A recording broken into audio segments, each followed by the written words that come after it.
Assalamualaikum warahmatullahi wabarakatuh.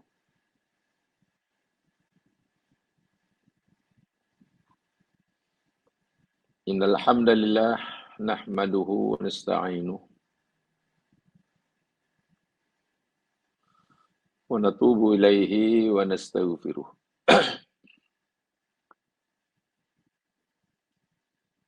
Wa na'udzu billahi min syururi anfusina wa min sayyiati a'malina. May yahdihillahu fala mudhillalah wa may yudlil fala hadiyalah.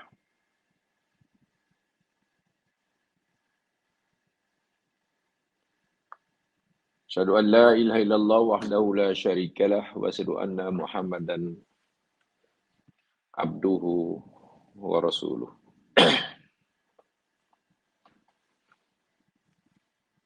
Allahumma salli ala Muhammad wa ala ali Muhammad.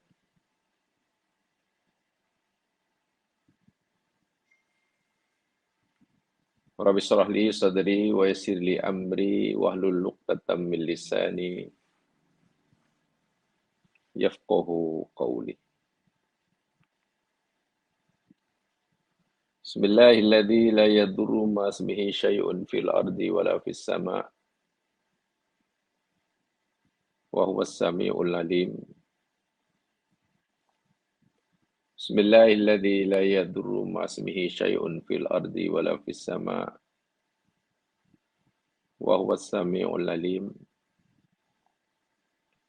Bismillahilladzi la yadurru ma ismihi syai'un fil ardi wala fis sama' wa huwas samiul 'alim.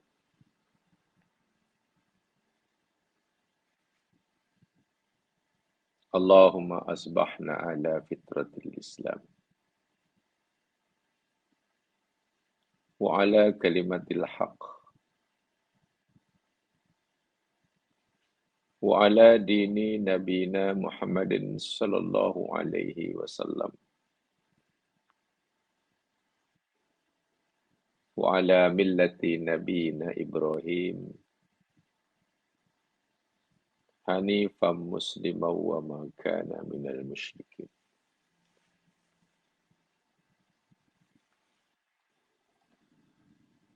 Doakan semoga-semuanya sentiasa di bawah perlindungan dan petunjuk Allah Subhanahu wa taala. Sentiasa dimudahkan, diringankan seluruh anggota tubuh badan untuk mentaati segala perintahnya dan meninggalkan segala larangannya. Amin ya rabbal alamin.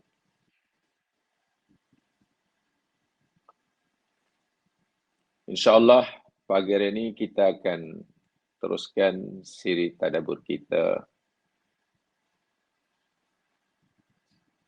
surah Hud, di mana minggu lepas kita telah pelajari sama ayat yang ke-64.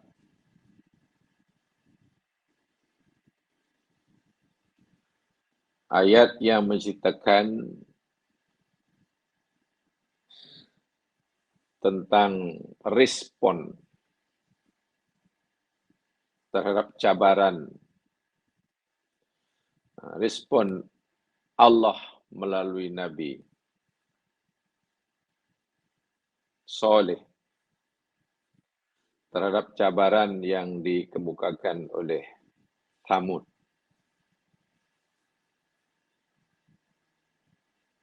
Kata mereka, jika Saleh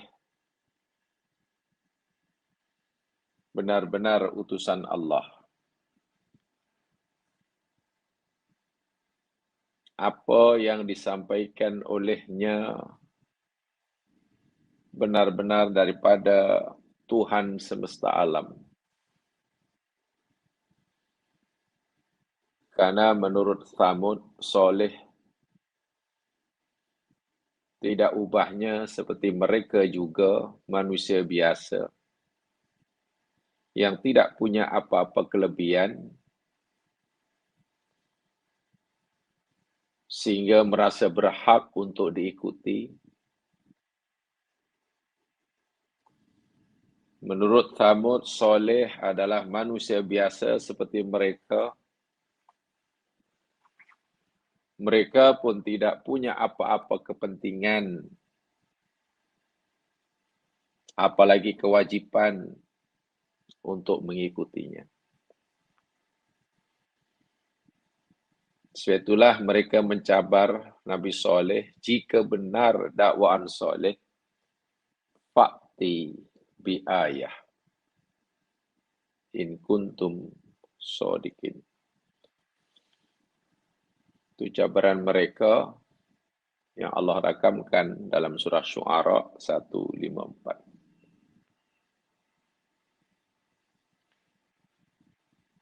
Minggu lepas saya telah jelaskan perbezaan antara permintaan, pertanyaan yang tujuannya ingin tahu, dengan permintaan atau pertanyaan yang motifnya kerana tidak mempercayai. Benar Nabi Ibrahim bertanya bahkan meminta pada Allah agar Allah tunjukkan kepadanya bagaimana hendak menghidupkan benda-benda yang dah mati.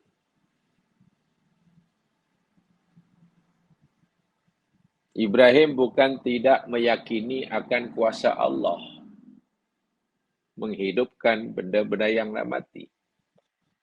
Tapi Nabi Ibrahim ingin rasanya jika Allah berkehendak, jika Allah mahu, memperlihatkan kepadanya bagaimana cara menghidupkan orang.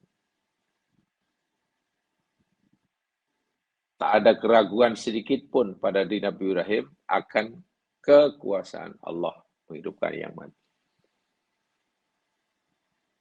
Jadi itu tidak mengapa. Lain halnya dengan permintaan Hawariyun kepada Nabi Isa. Dengan jelas-jelas, nyata-nyata mereka berkata kepada Isa, wahai Isa, berkuasakah Tuhanmu menurunkan hidangan dari langit? Tengok pertanyaannya. Berkuasakah? Jadi mereka bukan tanya nak tahu, tapi meragui kekuasaan Allah. Dan itu dosa. Sebagaimana kaum Thamud. Meragui kerasulan Nabi Soleh, meragui kebenaran ajaran Soleh, bahkan meragui kekuasaan Allah yang mengutuskan Soleh menjadi utusannya. Sebab itu mereka cabar Nabi Soleh. Allah kabulkan cabaran mereka, tetapi bila Allah kabulkan cabaran mereka, Allah tunaikan apa yang mereka mau. Bukan membuat mereka makin senang hidupnya, tetapi makin susah. Karena amaran Allah sangat keras. Bila dia kufur juga selepas itu, azab Allah dah tak boleh ditunda-tunda lagi. Bahasa mudah lah, ini untuk bahasa mudah. Jika mereka selama ini kufur kepada Allah, kepada Nabi Saleh, Allah masih beri ruang. Allah masih beri peluang.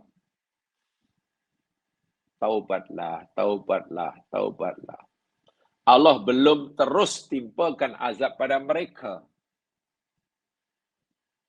Wahai mereka kufur. Tapi begitu mereka mencabar Allah,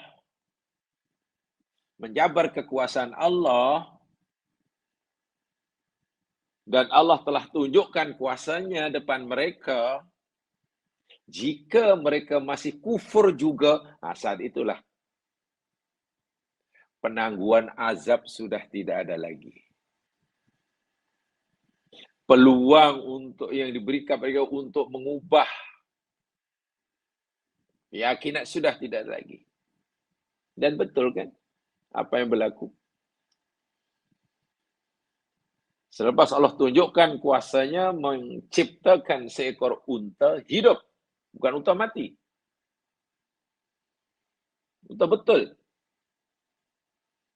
Daripada batu besar, saat itu, bila mereka kufur saja, wahai sebelumnya memang dah kufur pun. Dan bila tetap kufur juga, mereka sudah tidak punya lagi peluang untuk selamat daripada azab Allah. Dan arti kata, azab Allah sudah tidak lagi akan tangguh-tangguhkan. Jadi makin berat. Wahai sebelumnya, puluhan tahun dia kufur, Allah belum siksa. Biarlah, biasa. Masih diajak, diseru. Serobat. Inilah akibat daripada meragui kuasa Allah, kemudian mencabarnya. Bila Allah tunjukkan kuasanya dan ia masih tetap kufur, azab tidak lagi ditangguhkan. Wa'iyadzubillah. Dan unta ini seperti mana tahu, yakni unta mujizat lah, karena mereka ini pakar mengukir, memahat batu-batu besar di tempat kediaman mewah, bahkan menjadi unta, gambar unta macam hidup. Tapi hanya lukisan lah. Berbeza dengan unta yang Allah jadikan mukjizat bagi Nabi Saleh. Jadi tilkan naqah mukjizatun, unta tersebut adalah mukjizat ya min wujuhin, melihat daripada berbagai segi dan aspek.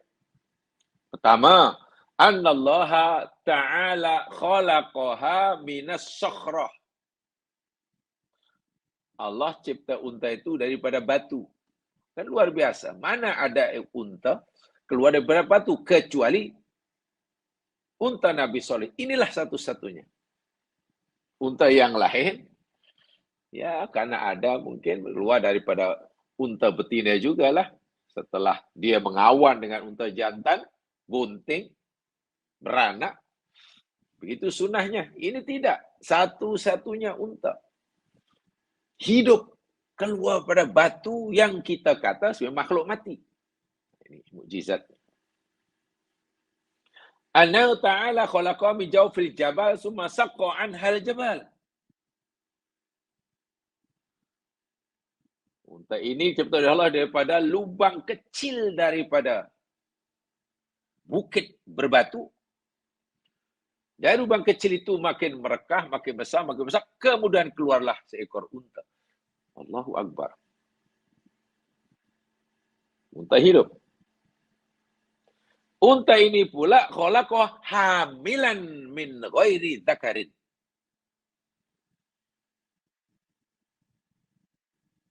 Unta ini sebagai unta betina yang dah bunting. Walhal dia belum mengawan dengan unta jantan. Bukan sekadar unta, keluar unta besar, dah bunting. Dalam perutnya sudah ada janin. Janin ke apa kalau binatang? Dah ada anaknya lah. Wah, belum mengawan dengan unta jantan. Di mana dalam batu mana ada unta jantan? Yang keempat, anahu khalaqaha ala tilka surah daf'atan wahidah min ghairi wiladah. Aspek mukjizat yang keempatnya yakni Allah ciptakan unta tersebut dalam bentuk unta hidup itu daf'atan wahidatan, sekaligus. Tidak melalui proses yang panjang, katalah keluar sikit, kakinya sikit saja, kemudian tu.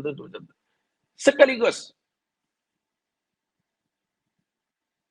Tanpa proses diperanakkan seperti mana unta-unta yang lain. Daf'ah wahidah.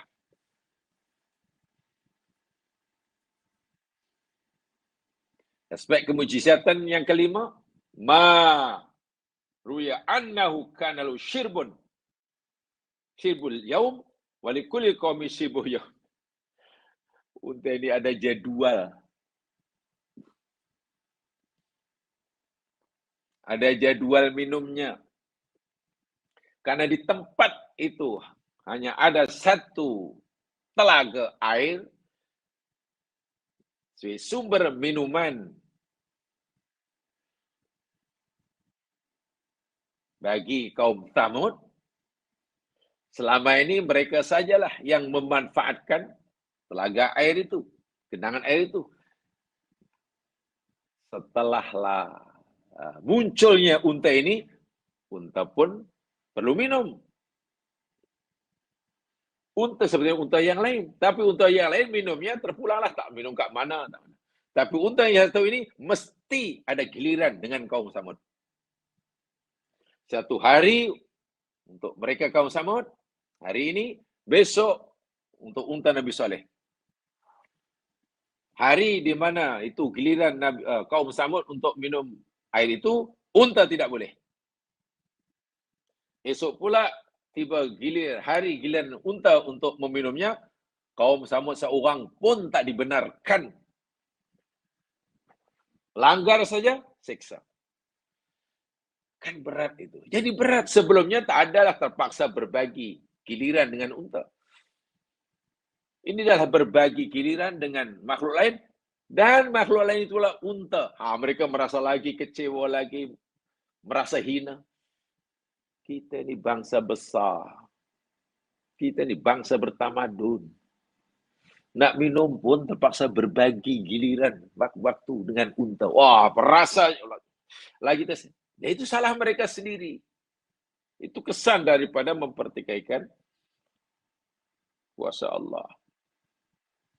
Yang keenam, annahu kana yahsulu minha laban katsir yakfil khalqul azim. Unta itu bukan segada bunting, tapi sudah mempunyai air susu yang sangat banyak. Dari mana datangnya Allah?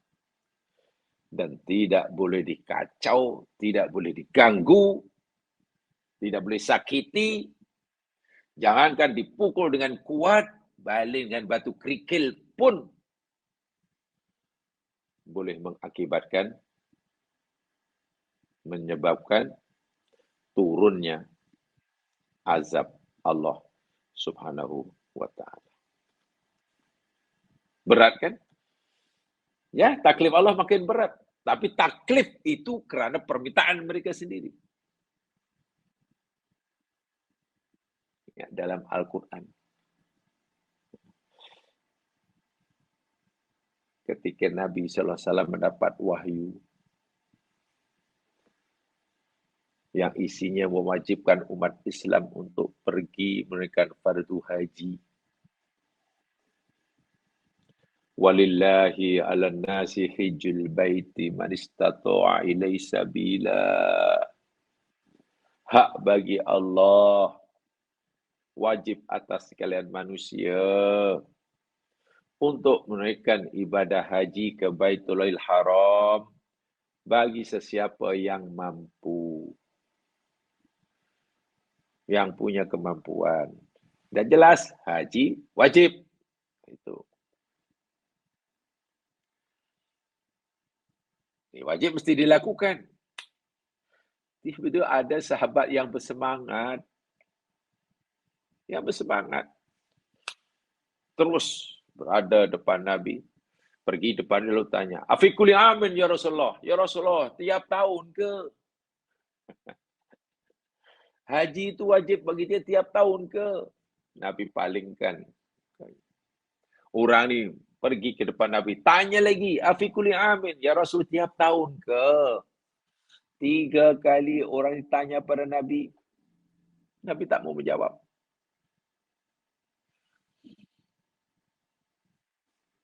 Akhirnya Nabi kata, pandang orang itu. Lau ajabtu bina'am. Lau ajabah. Kalaulah tadi aku jawab iya, pasti wajib. Haji itu wajib ke atas kamu setiap tahun. Dan pasti kamu tak larat. Kenapa jawab silang? Pada masa itu wahyu masih turun. Bila ada pertanyaan, biasanya Nabi akan menunggu wahyu. Apa jawapannya? Kalau jawapan wahyu tidak ada, Nabi akan jawab. Jika jawapan benar, nanti dibenarkan diakui oleh wahyu. Jika ternyata jawapan Nabi kurang tepat, wahyu akan meluruskannya. Sebab itu Nabi kata, Allah hanya kata kita wajib haji. Sudah. Kamu jangan tanya tiap tahun. Coba. Kalau kamu terus mendesak aku. Untuk beri jawapan. Tiap tahun ke, tiap tahun ke, tiap tahun. Lalu Allah kata turun pokoknya. Ya, tiap tahun. Tak laran kamu.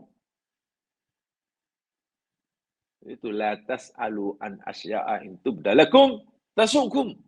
Dalam ayat yang lain. Janganlah kamu suka bertanya sesuatu yang sudah jelas. Allah kata haji dan tidak disebutkan berkali, sekali cukup. Memang hukum asal perintah itu sekali. Hukum asal perintah itu hanya wajib dilakukan sekali. Kecuali ada dalil yang menyuruh kita mengulang-ulang. Senang kan? Allah perintahkan kita sesuatu untuk kita buat. Hukum asal perintah itu wajib dilakukan sekali, cukup. Kecuali ada dalil yang menyuruh kita mengulang-ulangi perbuatan tersebut. Ini tak ada dalil yang menyuruh kita ulang, sudah sekali. Tengok, coba kalau terus didesak. Sebagaimana pernah dilakukan oleh Bani Israel. Suruh sembelih seekor lembu pun macam-macam pertanyaannya. Baqarah, seekor lembu. Yang seekor, bukan 2 ekor, bukan 4 ekor. Itu dah senang. Tak kira jantan ke betina, terpulang. Besar atau kecil. Putih ke hitam ke coklat, terpulang. Allahu Akbar. Kan senang kalau terus tangkap seekor lembu dan semua. Ini macam-macam pertanyaan, yang kuning ke, yang putih ke, yang ini, yang cajang jadi pejak atau tidak. Allahu Akbar walillahilhamd. Susah. Jadi pertanyaan kepada apa namanya sebab itu bukan memudahkan, akhirnya malah menyusahkan. Bahaya. Itu baru bertanya, bukan mencabar. Ini si kaum Samud bukan bertanya, tak tahu, mencabar. Lagilah dasar. Jadi agama tu begitu ya sekalian. Sesuatu yang agama tak sentuh, sesuatu agama yang tak perintahkan kita untuk mengetahui, bahkan mengetahuinya pun tidak menguatkan, dia iman jadi kuat, tak tahu pun tidak menjadikan iman jadi lemah, sudah. Berarti sudah tak payah dibincang. Ini terpaksa. Buat kajian, pengajian, usrah. Sebanyak 7 siri. Bincang tentang apa? Bincang tentang perkahwinan Adam dan Hawa. Wah. Adam dan Hawa. Kahwinnya macam mana? Walinya siapa? Mas kahwin siapa? Yang 7 siri. Ya, baru saya faham. Dari mana faham? Dalil tidak ada. Quran tak sebut, hadis pun tidak sebut. Lalu dari mana kita tahu perkahwinan Adam seperti itu? Buat reception dia berapa orang dijemput umpamanya. Benda itu Quran tak suruh kita mengkajinya, hadis pun tak suruh. Maknanya mengetahui pun tidak menambahkan iman. Itu pun kalau kita ketahui seperti yang sebenarnya. Jangan-jangan yang kita ketahui tentang perkara Adam dan ini hanya depa kata. Tak betul juga. Tak tahu pun tidak mengurangi iman. Kenapa itu pula yang di Allahu Akbar? Inilah, jadi kita jadi terlalu banyak benda-benda yang sebenarnya tidak terlalu penting untuk kita masukkan dalam fikiran. Sehingga fikiran kita minta maaf. Ya mas sekalian, ini apa yang saya tahu. Fikiran ini ibaratnya macam ruangan lah. Macam ruangan yang kosong. Ruang kosong. Yang boleh diisi masing-masing. Bila kita sudah sering memikirkan benda yang tak penting dalam akal kita, fikiran kita, katakanlah sudah memakan, katakanlah 30%. 30% daripada kemampuan otak kita fikir, kita gunakan untuk benda-benda yang tak penting. Maknanya, kapasiti otak kita tinggal 70%. Untuk fikir yang baik. Semakin banyak benda yang tak penting kita fikirkan, maka semakin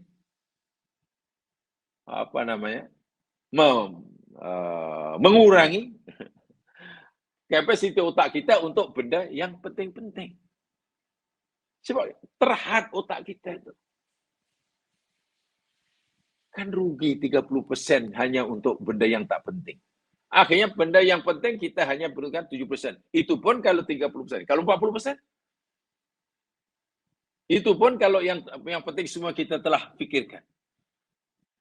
So, hati-hati menggunakan yang sini. Jangan bicarakan, jangan terlalu bersemangat untuk bicarakan sesuatu yang hakikatnya. Agama tak suruh pun tidak, lahan pun tidak, ya sudah. Yang lebih kepada dongengan sebetulnya ya mas Kian ya. Lebih dongengan.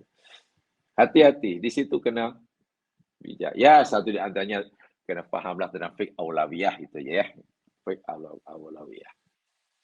Fiqh keutamaan, afdoliyah, fiqh priority. Lebih-lebih lagi minta maaf seiring dengan bertambahnya usia, adalah kita semakin bijak mengutamakan mana yang lebih utama. Memanglah kalau boleh semua kita pelajari. Yang sunnah mu'akadah, yang sunnah kifayah, yang wajib, yang fardu, yang ini dan ini. Kau boleh semuanya tahu. Tapi seiring dan berjalan yang bertambahnya usia, bermakna masa makin suntuk, ya, kita kena pandai-pandailah memanfaatkan masa yang makin suntuk ini. Pastikan kita gunakan yang paling utama. Yang paling baik. Ini baik, ini baik, ini elok, ini elok. Saya kena tahu. Nak tahu semuanya, masa tak cukup. Pilihlah yang paling baik. Ini utama, ini utama, ini utama. Memang patut semua kita kena tahu. Masa tak cukup. Pilihlah yang paling utama. Ini penting, ini penting, ini penting, ini penting. Kita patut tahu semuanya. Masalahnya masa tak mencukupi. Pilihlah yang paling penting. Nah, di sini kita kena ada kebijaksanaan seperti itu. Fiqh aulawiyah kena faham. Ya. Sebab kadang yang kita pilih bukannya tak baik-baik, tapi takut.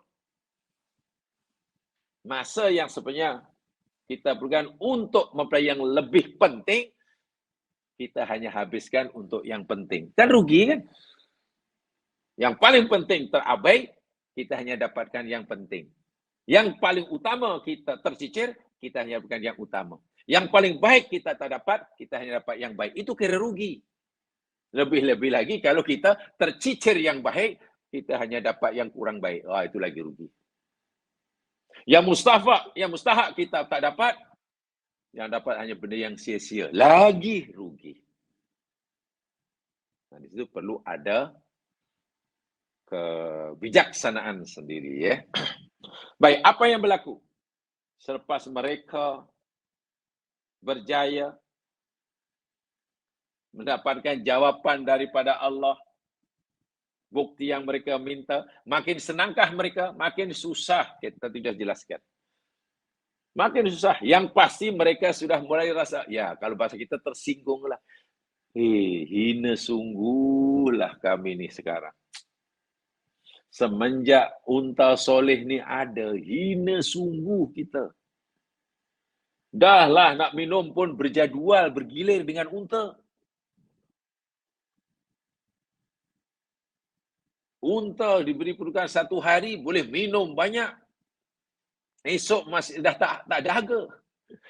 Kita diberi 1 hari. 1 hari tak susah. Yang keduanya, kita ni bangsa besar, bangsa bertamadun. Kalau mungkin bahasa sekarang lah, kita ini berdarah bangsawan. Kita ini berdarah Brahmin, golongan kayangan. Nak minum pun terpaksa bergila dengan binatang. Rasa itu makin membuat mereka betul-betul hina sehina-hinanya. Merasa dihinakan oleh Nabi Soleh. Merasa dihinakan oleh Nabi Soleh. Nabi Soleh tidak menghina. Kan itu permintaan mereka. Unta itu kan jawapan daripada permintaan mereka. Nah, karena perasaan yang memuncak, keinginan yang memuncak itulah. Apa yang mereka lakukan? Ayat 65. A'udzu billahi minasy syaithanir rajim.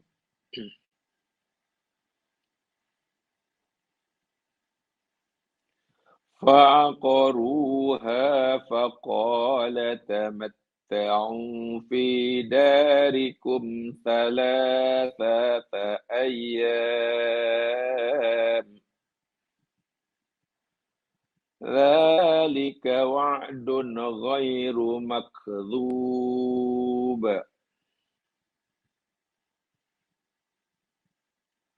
فعقروها. Lalu mereka aqaruha membunuhnya. Faqala,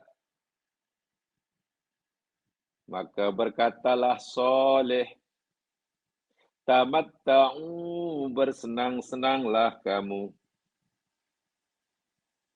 Fi darikum, di kampung atau di rumah kamu. Salatata ayyam, selama 3 hari. Dalika, itulah wa'dun, janji, ghairu makdzub, yang tidak akan didustai, mana yang pasti akan dilaksanakan. Jamaah sekalian, ayat 65 ini benar-benar merupakan jawapan Allah melalui Nabi Soleh terhadap apa yang diucapkan oleh kaum Tsamud. Yang Allah rakamkan ucapan itu dalam surah Hud ini juga, ayat yang ke-62. Coba lihat ayat sebelumnya. Tengok ayat 62 sebelumnya. Ini 65. Kan di dalam ayat itu, kaum Samud kata, wa innana lafi syakkim mimma tad'unana ilaika murib. Dan sesungguhnya kami, wahai Soleh, lafi syakkin, sungguh berada di dalam keraguan. Bukan hanya meragui, berada di dalam keraguan. Kami ini diliputi keraguan. Depan, belakang, kanan, kiri, atas, bawah ni ragu. Ragu terhadap mimma tad'u. Nah,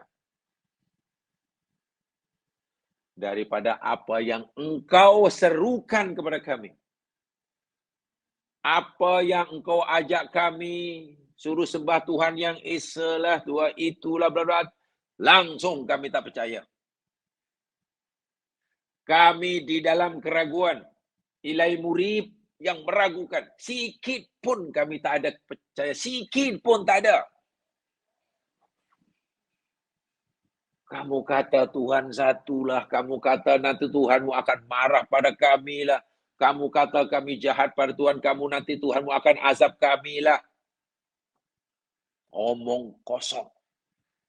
Dia kata, Samud, apa yang kamu ancamkan pada kami, yang kami akan disiksa bila gini-gini, bla bla bla. Nonsense. Omong kosong lah maknanya. Omong kosong. Kan itu ayat 62. Nah, akhirnya ini. Ayat 65 jawapannya. Dalika wa'dun ghairu makdzub. Tunai Allah jawab. 62, 65 ada dijawab. Yakni setelah mereka, karena mereka membunuh fa'aqaruha. Di dalam surah Asy-Syamsi ayat 14 agak lain punya. Fakadzabuhu fa'aqaruha fadamdama 'alaihim rabbuhum bidzambihim fasawwaha. Surah Asy-Syamsi ayat 14. Lalu mereka Tsamud mendustakan Saleh dan mereka Tsamud membunuh unta tersebut.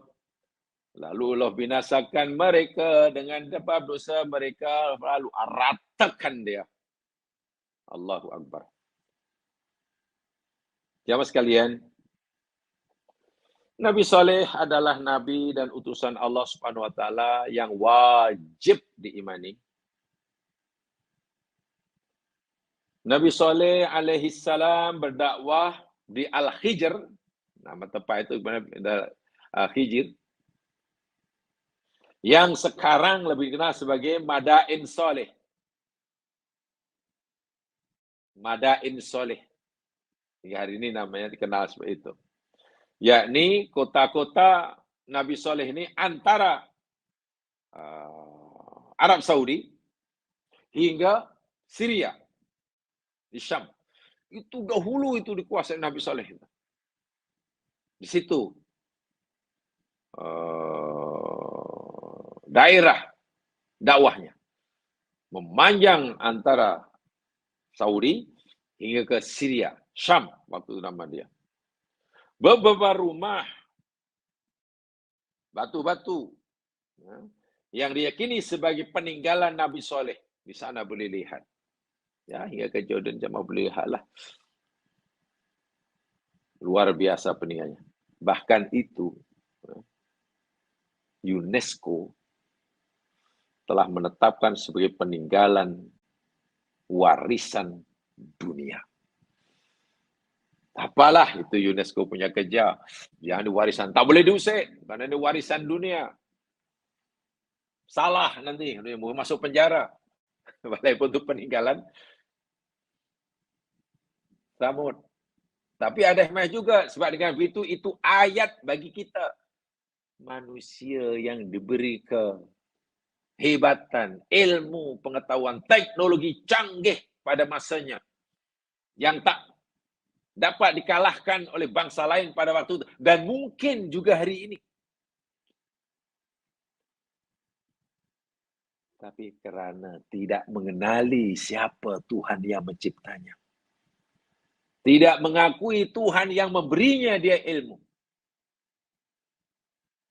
Dihancurkan oleh Allah. Di dunia disiksa, matinya sengsara. Masuk alam barzakh, bermulalah perjalanan panjang dalam kesengsaraan dan penderitaan. Sebelum akhirnya mereka bermustautin kekal di dalam neraka. Di dalam neraka. Karena itu tadi, cabaran mereka. Ingat ya, mencabar kuasa Allah. Bukan bertanya, mencabar. Minta maaf, Katakan ni, subhanallah. Tak boleh kalau kita lagi. Allah, saya cabar ya Allah. Kalau betul-betul engkau ni kuasa lah. Dan kalau betul-betul lah Yahudi itu adalah musuh Islam, musuh agama kamu, musuh kamu.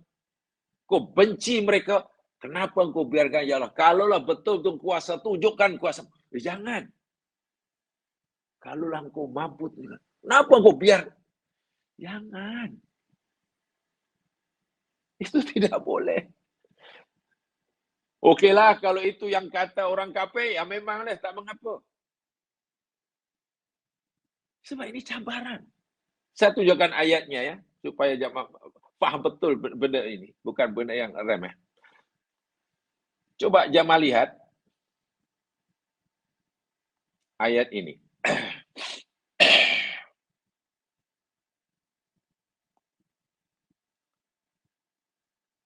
Lihat firman Allah Subhanahu wa taala dalam surah Al-Anfal. Coba bahaya tak bahaya ucapan seperti ini. Thamud melakukannya. Bani Israel melakukannya. Orang kafir Quraisy melakukannya. Takkan orang Islam nak ikut-ikut. Mencabar Allah. Melalui ucapan tadi. Ya Allah, kalau betul lah engkau. Ada kalau betul pula. Kalau engkau lah kuasa. Di mana boleh? Ya Allah, kalau betul lah engkau menunaikan janji kamu. Bahwa kamu akan menghancurkan musuh-musuh kami dan musuh kamu. Tunjukkan sekarang. Apa pula? Tuhan itu bukan Tuhan seperti Tuhan-Tuhan ke orang lain. Boleh dipaksa, boleh diugut. Lihat surah Al-Anfal ayat 32. Coba berarti betul. Hayati betul-betul. Siapa yang mengucapkan ucapan seperti ini dan ucapan yang senada seperti ini. Hati-hati. Jangan sampai kita mengucapkan sesuatu pada Allah dan ucapan yang senada. Walaupun tak sama, senada. Dengan apa yang Allah sebut dalam ayat 32 surah Al-Anfal. A'udzu billahi minasyaitonir rajim. Allah pernah rakamkan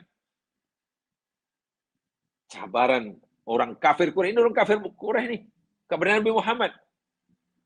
Wa idz qalu, dan ingatlah ketika mereka berkata, mereka orang jahiliyah ni, termasuk Abu Jahal, Allahumma ya Allah, dipanggilnya Allah. Ya, orang kafir berdoanya Allahumma lah. Karena mereka mengakui Allah sebagai Tuhannya. Tapi tidak mengakui Allah sebagai satu Tuhan yang disembah.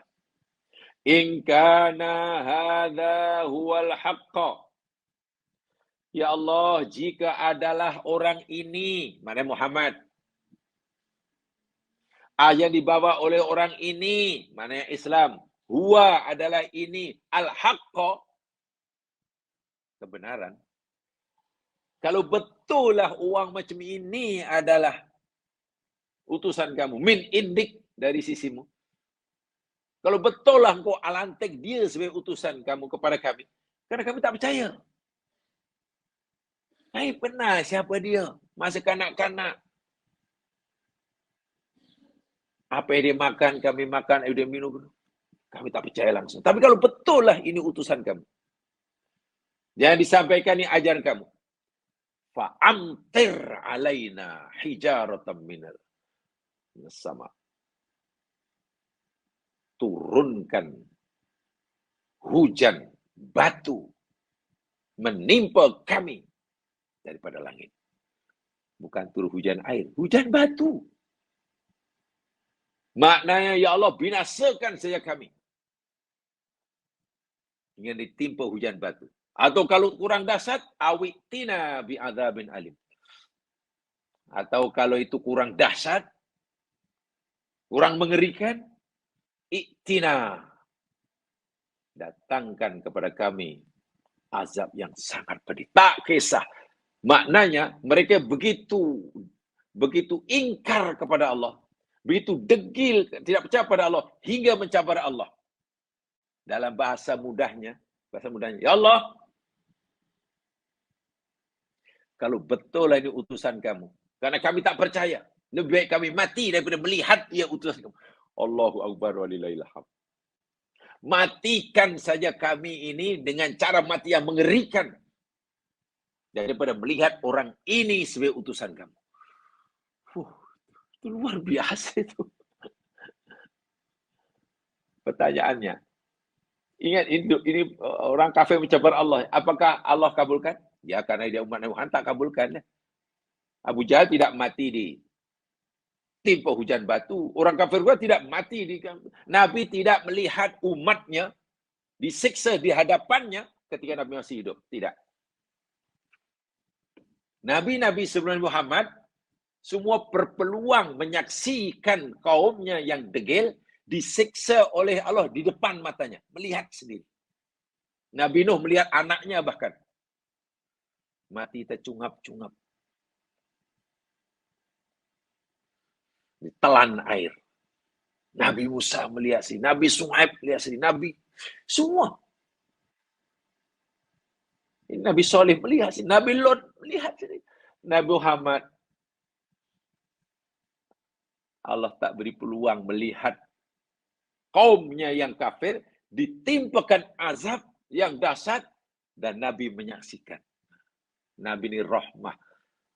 Jadi Allah tak izinkan yang itu. Bukan maknanya kaum Nabi yang ingin terlepas daripada hukuman, tidak. Hanya Allah tak beri kesempatan. Nah, itu. Sebab itu walaupun doanya sangat dahsyat dan mencabar Allah, Allah tak kabulkan. Kalaupun mereka tersiksa, ya Abu Jahal matinya dalam peperangan Badar. Bukan mati dihantam oleh hujan batu. Kan? Matinya kan dalam peperangan, dalam itu. Tapi tengok. Jangan sekali. Ini cabaran luar biasa. Kepada Allah Subhanahu Wa Taala. Setiap Nabi rupanya mendapat cabaran yang sama. Sama. Daripada kaumnya. Ya, ini mencabar Allah Subhanahu Wa Taala. Hanya saja semua Nabi telah diberi peluang oleh Allah menyaksikan kebenaran ancaman Allah menimpa kaumnya yang mencabar Allah itu di depan matanya, kecuali Nabi Muhammad sallallahu alaihi wasallam.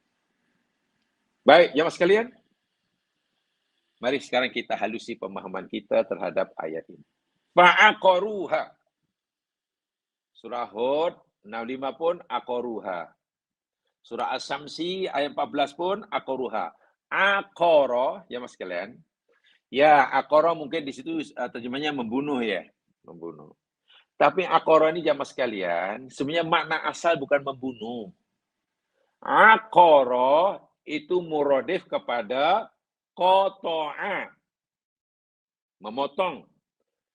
Muradif kepada jaraha, melukai. Jadi kaum Tsamud mematikan, membunuh unta Nabi Saleh ini bukan dipotong lehernya seperti mana biasa orang membunuh binatang. Macam menyembelih lah. Bukan. Dicederakan, dilukai sehingga mati.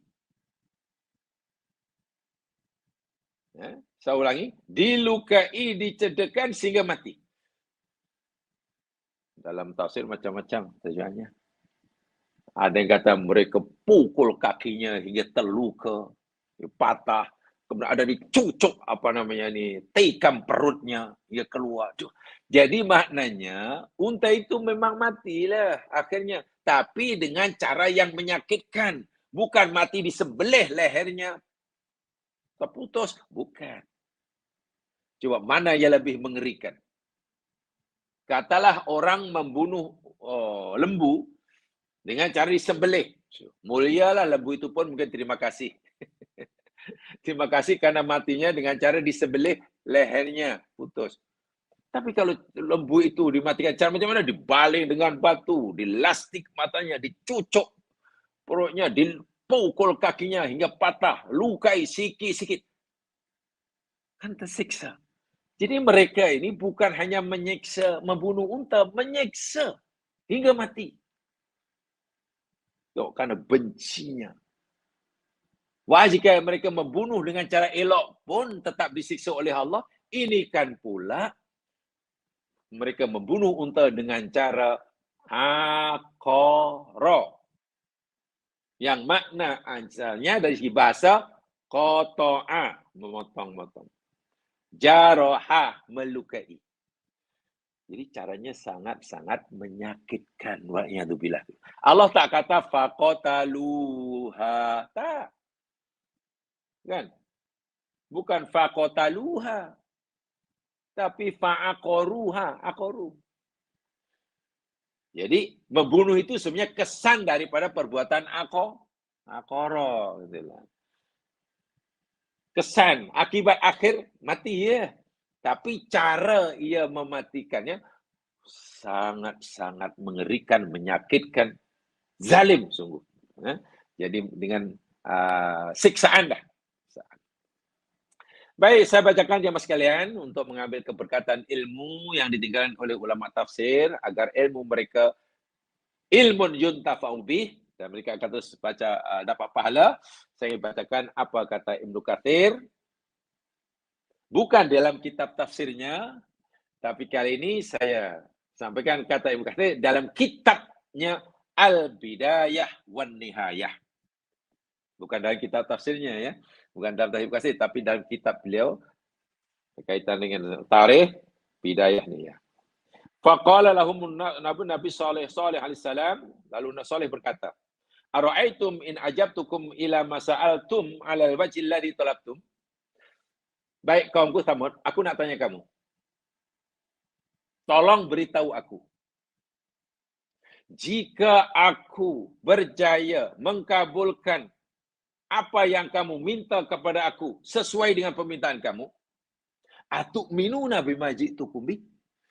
Kamu beriman atau tidak dengan aku?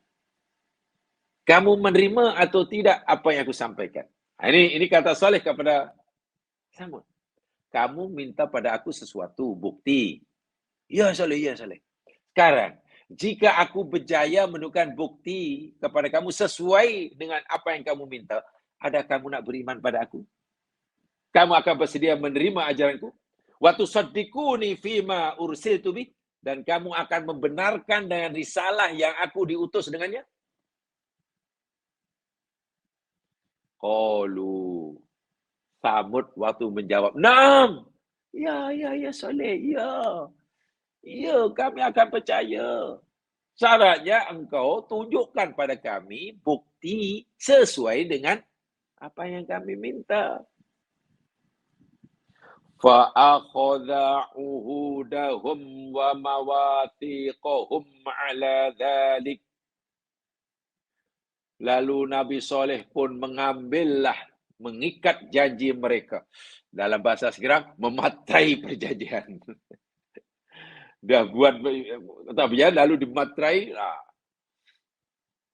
Nabi Saleh minta, kalau dalam bahasa sekarang, yang sedang trend ini, yang sedang trendy ini, Nabi Saleh minta SD mereka. Mereka semuanya bagi SD Nabi Saleh. Iya, sekarang sudah pegang. Ingat, SD kamu sudah aku pegang. Thumma qama ila musallahu. Lalu Nabi Saleh pergi ke tempat sembahyangnya. Karena mereka dah buat aku janji, serahkan SD-nya, Saleh pun tinggal pergilah ke tempat solat untuk bermunajat. Fasallallahu azza wa jalla ma qadarallahu. Lalu Nabi Saleh solat, maknanya berdoa, mohon bermunajat kepada Allah Subhanahu wa taala agar Allah tunjukkan bukti kerasulannya di hadapan kaumnya yang mencabarnya ini. Thumma da'a rabbahu azza wa jalla ayujibahum ila ma talabu. Lalu Nabi Saleh berdoa kepada Allah agar Allah mengkabulkan apa yang diminta oleh kaumnya. Fa amarallahu azza wa jalla tilka as-sakhrah an tanfadhra al-naqatin adimatin asyara. Lalu Allah Subhanahu wa taala kabulkan dengan cara Allah perintahkan batu besar yang ada di tempat itu. Allah arahkan pada batu. Bukan Nabi Muhammad Saleh. Allah berikan batu, coba kamu merekah. Tanpa itu pecah. Mana merekah lah. Pecah begitu. Keluarlah seekor unta yang besar, yang telah bunting. Lah kan makhluk Allah bukan hanya manusia. Semua alam dan di sini kan makhluk karena dicipta oleh Allah. Karena makhluk ia di bawah kuasa Allah. Apalagi bumi langit isinya kata Allah sujud kepada Allah. Walillahi apa namanya? Lillahi yasjudu ma fis samawati wal ard. Dan bagi Allah sujud semua. Bumi, langit dan isinya sujud. Tak ada yang kufur, semua patuh. Jadi bila batu diarah oleh Allah, batu, coba kamu merekah, merekahlah dia. Air, coba kamu tebelah dia. Api, sejuk kamu, sejuk dia. Semudah itu, kun fayakun sudah. Bahawa selama ini tidak ada batu yang boleh mengeluarkan unta atau makhluk hidup. Atau selepas itu jika ada batu yang boleh mengeluarkan makhluk hidup, itu cerita lain. Allah tunjukkan, tengok kuasa. Jika sebelumnya tidak ada batu boleh mengeluarkan unta hidup, atau sekarang tidak ada batu mengeluarkan itu, kerana Allah tidak menghendaki. Tidak Allah tidak menyuruh. Bukan karena Allah tidak kuasa. Lain ya. Kenapa sebelum Nabi Soleh tidak ada seekor unta keluar daripada batu? Kerana Allah tidak menghendaki. Sesuatu itu berlaku jika Allah menghendaki, bukan jika Allah berkuasa. Allah berkuasa mutlak. Tapi kekuasaan Allah tidak terwujud jika Allah tidak berkehendak. Itulah. Kenapa tidak ada ayam beranakkan kambing hari ini? Adakah Allah tidak berkuasa? Berkuasa. Kalau Allah berkuasa, kenapa tidak ada ayam beranak kambing? Allah tidak menghendaki. Jadi pokok pangkalnya pada ada atau tiadanya masyiah Allah. Kita diajar masya'akana wa ma la yasha' lam yakun. Apa yang Allah kehendaki pasti wujud, terjadi, berlaku. Dan apa yang Allah tidak kehendaki tidak. Semudah itu, Masya Allah. Manusia meragui kuasa Allah, tapi Allahnya, batu keluar. Jadi. Allahu Akbar. Subhanallah. Alal wajhil matlub alladhi talabu. Keluarnya seekor unta tadi betul-betul sama seperti apa yang mereka minta. Yang mereka minta unta, keluar unta. Yang mereka minta unta keluar daripada wujud tanpa biasa, dengan cara luar biasa, luar biasa. Au ala sifatil latinatu. Unta yang Allah keluarkan batu tadi mempunyai sifat sebagaimana yang mereka mau. Unta itu mesti besar, unta itu mesti sudah bunting. Allahu Akbar. Sama betul. Ini kata Ibnu Katsir ya dalam kitabnya Al-Bidayah wa Nihayah, yang boleh lihat di sana. Falamma ayanuha bidzalik. Tatkala bukti itu sudah terang dan nyata di hadapan mereka. Mereka sedih, iyalah. Kita minta unta, keluar unta. Kita minta unta besar, keluar unta. Kita minta unta daripada batu, keluar daripada batu. Kita minta unta yang sudah bunting, bunting. 100% sebagaimana yang kita minta. Maknanya sudah jelas lah. Terang benderang. Ra'au amron aziman wa manzaran hailan. Mereka melihat ini sesuatu yang sangat dahsyat, agung dan besar. Dan juga pemandangan yang tak pernah mereka lihat. Karena pemandangan yang betul-betul memukau, menakjubkan. Wa kudratan bahirah, dan mereka telah melihat kudrat Allah yang sangat-sangat nyata lagi dahsyat. dalilan qati'an, bukti yang qat'i, burhanan sati'an. Apa yang berlaku sebab itu? Ingat ya, Nabi Saleh sudah pegang SD mereka semuanya. Nabi Saleh sudah pegang SD mereka yang isinya, ya kami akan beriman, ya akan beriman. Kan sudah di tangan tuh. Dan itu janji mereka. Dan itu pilihan mereka, tidak dipaksa. Akhirnya apa selepas ini? Amana kathiru minhum. Ya, memang ada yang beriman daripada mereka. Akhirnya jadi beriman, jadi pengikut Nabi Saleh. Jadi mukmin ada, tapi wastamarra aktsaruhum ala kufrihim. Tetapi majority daripada mereka Tsamud berterusan dalam kekufurannya. Wa dhalalihim wa inadihim, berterusan di dalam kesesatan mereka dan pembangkangan serta penarikan. Ya apa boleh buat dah macam tu. Mereka tetap tidak percaya. Mungkin mereka tuduh ini sihir ke apa, wallahualam. Ada yang beriman, ada. Tetapi yang tetap kufur masih majority. Nah, yang majority inilah yang buat angkara berusaha macam mana nak menyahkan unta yang membuat hidup mereka makin susah. Unta yang membuat hidup mereka makin susah. Wahai itu unta yang mereka minta. Betul-betul aja masa hati manusia ni apabila sudah situ macam mana ya. Maka di sini kita tahu inna lam nattali ala nasim nusul wahyin fi ma dzakara min akin naqati soleh. Walaupun kita tidak tahu yang sebenarnya Quran tak sebut apakah semua itu terlibat dalam pembunuhan unta soleh atau beberapa orang. Ini memanglah dalam hal ini pakar sejarah berbeza pendapat. Banyak pendapat. Oh, yang maksudnya adakah seluruh kaum Samud ini bersatu tenaga gotong royong menyakiti unta hingga mati? Atau mungkin hanya beberapa kumpulan? Atau hanya beberapa orang? Atau hanya orang? Di sini ulama sejarah berbeza pendapat. Artinya tidak hanya ada satu pendapat. Saya hanya ingin memberitahu salah satu pendapat itu. Pendapat yang banyak. Satu pendapat di banyak pendapat itu. Ada di kalangan Samud itu ada orang yang bernama Musaddaq bin Muhajir, dan Qaddar bin Salif. Ini yang pendapat yang banyak dikutip oleh ulama sejarah.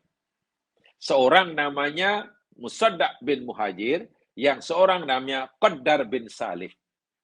Dua orang inilah yang berhasil berjaya membunuh naqatullah, unta Allah, unta mukjizat Nabi Saleh.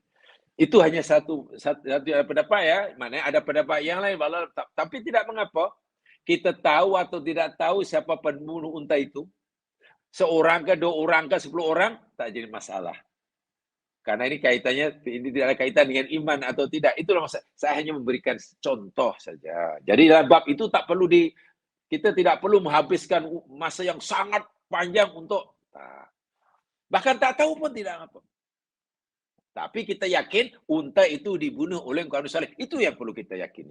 Itulah maksud saya. Jadi jangan kemudian mengkaji sana pastikan sehingga perlulah sampai tak perlu. Nanti masa kita terlalu banyak habis untuk benda yang sebetulnya kurang memberi manfaat bagi iman kita. Itulah ya, paham ya?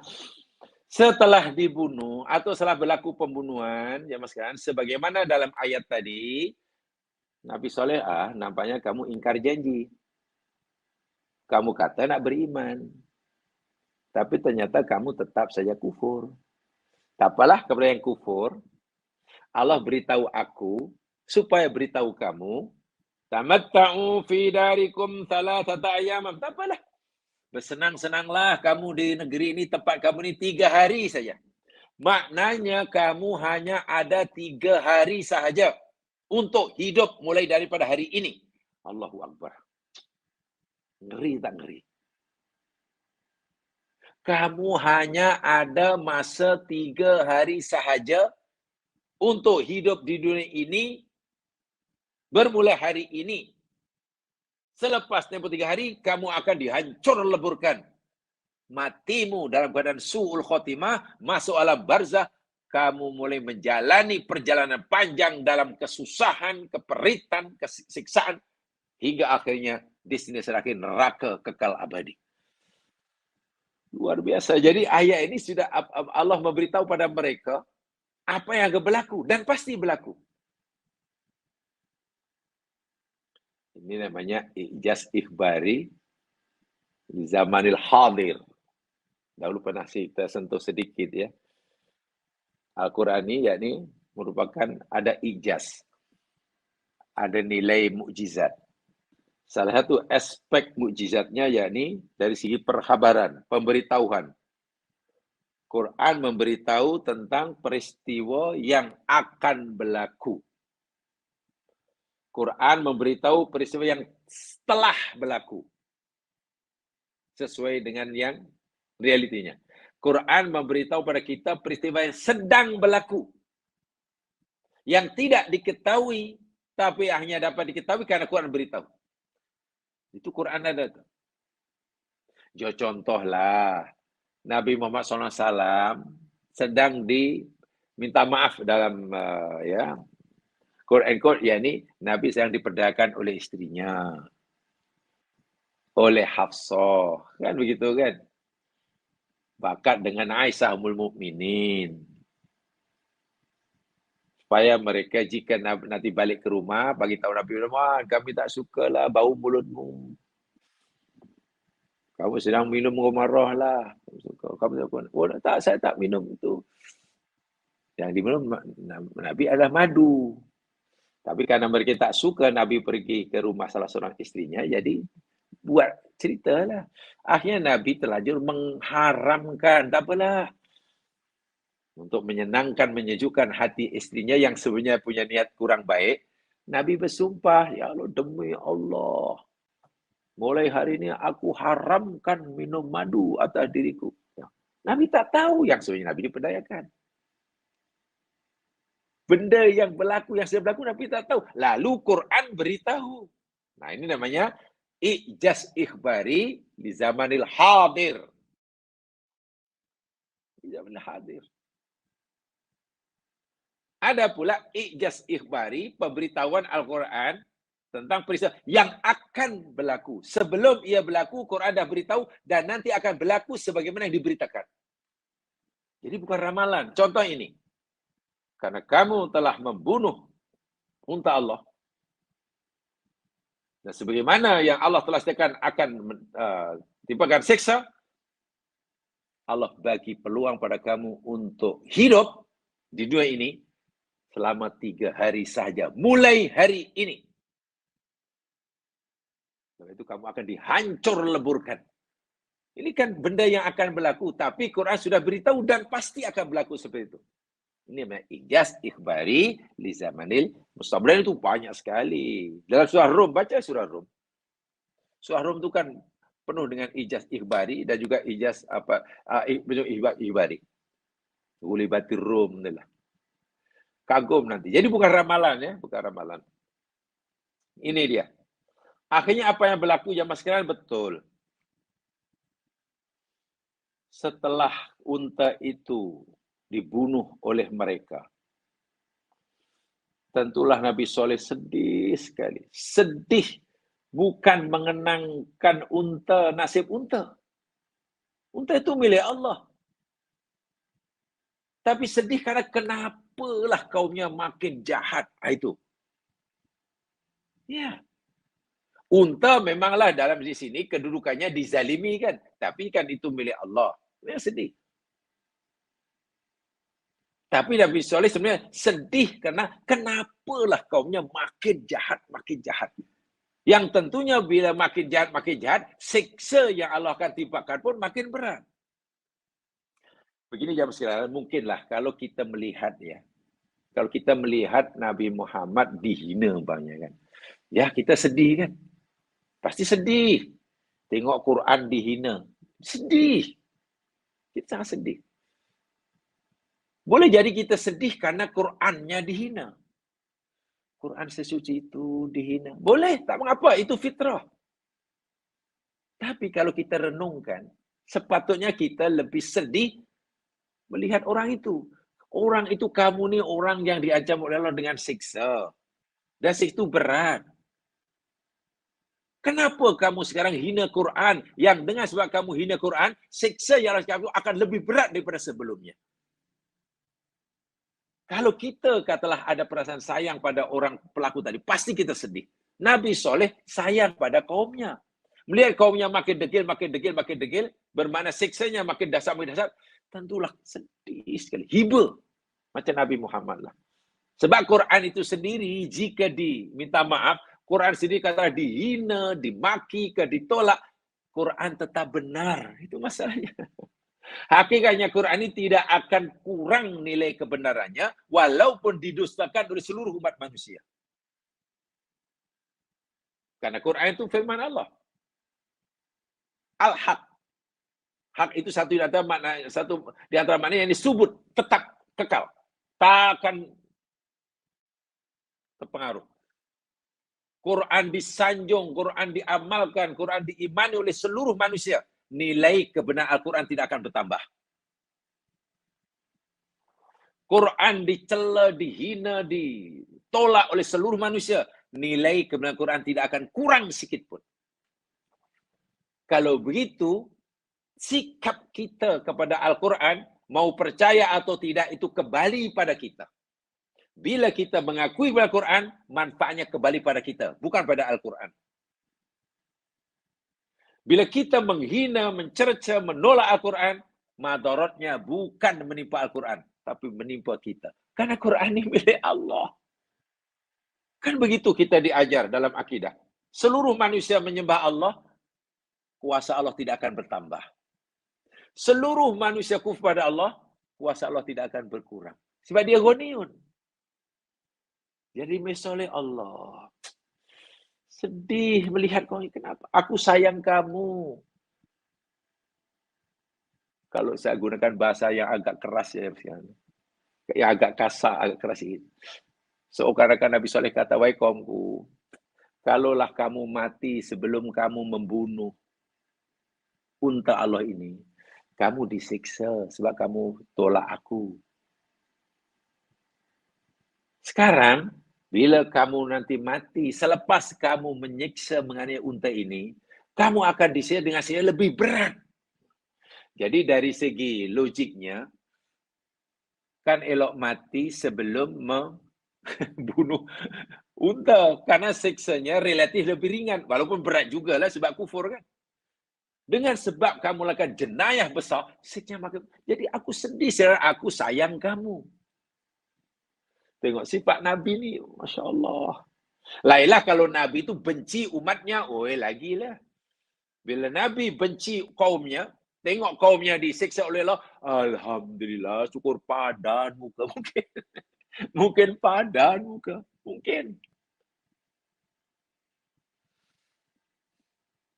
Ada salah satu tafsir kontemporari yang saya baca.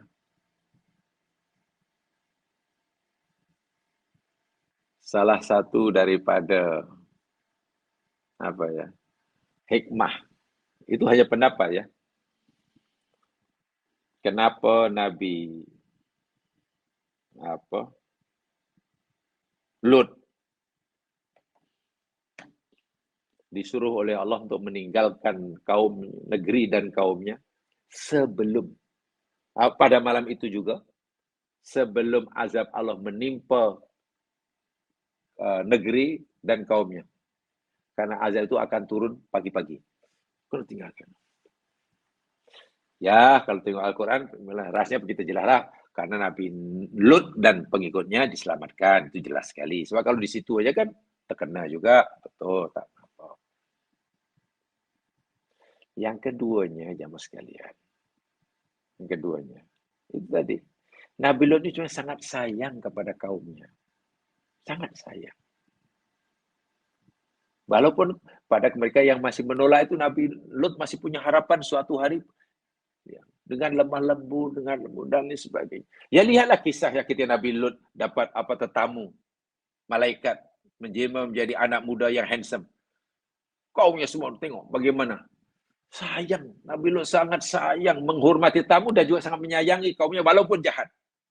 Dibagilah jalan keluarnya. Ya, kawinlah anak aku, janganlah kacau ini. Jadi karena Nabi Lut sangat sayang, Allah suruh keluar itu satu di antara hikmahnya lah, kata si pemfasir ini pendapat. Biar Nabi Lut tidak melihat kaumnya, bahkan termasuk istrinya, disiksa dengan dahsyat di hadapan yang dilihat oleh Nabi Lut. Memang hidup ketika kaumnya disiksa, dia masih hidup. Tapi di sekolah itu supaya tidak melihat. Bayangkan kalau kita melihat orang yang kita masih sayangi, kita harapkan kebaikannya, disiksa depan kita. Pasti hati kita rasa, pasti rasa begitu. Jadi Nabi Lut dan itu bukan kebahagiaan ya, itu siksa tuh. Melihat orang yang sangat disayangi atau orang yang diharapkan kebaikannya disiksa depan mata kita. Itu bagi kita bukan kebahagiaan, bukan kepuasan. Itu pasti penderitaan yang berat itu. Nah inilah Nabi Saleh merasakan itu. Sedih. Lalu dengan tentu sangat berat hati ya. Karena ini perintah Allah disampaikan, Allah bagi tahu aku untuk bagi tahu kamu, kamu hanya diberi tempoh 3 hari saja. Silalah, tamat tak bersenang-senang. Boleh hidup sana, tanda. Tapi ingat 3 hari bukan 30 tahun. Betul ya mas sekalian. Bermula daripada peringatan ini, tanda-tanda siksa itu sudah nampak. Hari pertama, saat mereka bangun daripada tidurnya, malam hari kan tidur.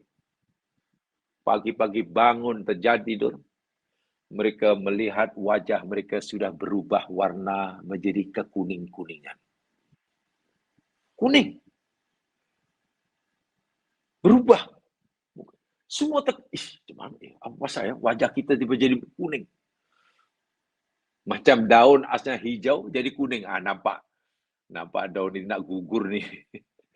Sudah kuning-kuning. Dia bingung, tak tahu apa puncanya. Bukan penyakit kuning, bukan kurang vitamin D ya. Ini mendadak semua. Yang nak dibinasakan inilah. Belum tahu jawapannya, belum tahu apa puncanya, malam tidur lagi lah. Pagi-pagi bangun, hari kedua wajahnya yang asalnya kuning, sudah jadi kuning. Sebenarnya tidak kuning, tak tahulah hitam ke sama matang walau alam. Hari kedua bangun, wajahnya bertukar menjadi merah. Hari kedua. Dia sudah mulai ingat mengambil berat peringatan Nabi Soleh.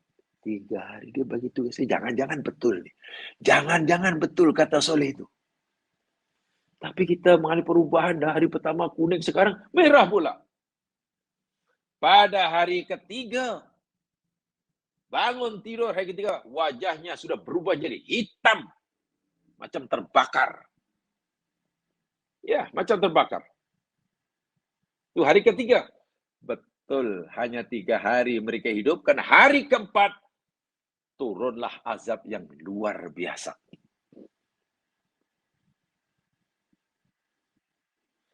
Turun azab yang luar biasa. Azabnya nanti ada diceritakan dalam ayat selepasnya. Hanya 3 hari. Allah tahu apa yang akan berlaku kepada hambanya masa hadapan. Allah kan dengan ilmunya mengetahui segala sesuatu. Tidak ada yang tersembunyi, termasuk apa yang akan berlaku. Allah sudah tahu apa yang akan berlaku dalam hidup kita ini mulai saat ini hingga tahun depan. Hingga mati sudah. Nanti gini akan begini, ini kan. Hari ini gini, jam sekian akan begini. Sudah semua terbentang. Ada kalanya apa yang telah diketahui oleh Allah itu diberitahukan kepada orang yang dipilih. Contohnya para nabi. Soleh, umatmu ni hanya ada hanya ada masa 3 hari aja untuk hidup. Nabi Soleh diberitahu. Lalu Nabi Soleh pun, lihatlah, tunggu ya. Oh iyalah 3 hari aja. Bagaimana nasib orang ini? Allah dah tahu. Apa yang Allah beritahukan, diberitahu pada hambanya A, tapi tak diberitahu pada hamba yang B banyak. Contoh, nasib budak-budak yang sedang main di luar rumahnya ini, Allah tahu bila besok akan jadi kafir. Yang orang tuanya kafir. Allah beritahu pada Khidir atau Khadir. Lalu Allah beritahu Khadir, bunuh saja. Hai Khadir, budak itu kamu bunuh. Sebab kalau besok aku tahu dia jahat. Aku dah tahu.